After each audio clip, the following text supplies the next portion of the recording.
چونیا police کی بڑی کارروائی، اندھے قتل کی الجھی گتھی کو سلجھا دیا۔ نواحی گاؤں نینوال میں 1.5 ماہ قبل لاپتہ ہونے والے 21 سالہ نوجوان سعد اللہ کے اندھے قتل کا ڈراپ سین ہو گیا۔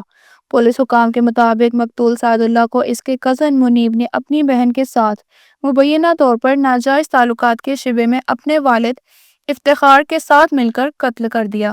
19 اگست کو لاپتہ ہونے والے سعد اللہ کی لاش ضلع اوکارا کی حدود بصیر پور سے ملی، جبکہ مقتول کی موٹر سائیکل BS لنک نہر چونیا سے برآمد ہوئی تھی۔ واقعے کے بعد اہل علاقہ نے سڑک بلاک کرکے احتجاجی مظاہرہ بھی کیا تھا، جس TPO قصور محمد عیسیٰ خان کی ہدایت پر پولیس ٹیم تشکیل دی گئی۔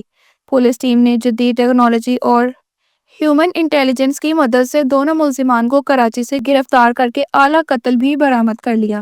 پولیس کی جانب سے ملزمان سے تفتیش جاری ہے۔ محمد رافع، 89 نیوز، الہ آباد۔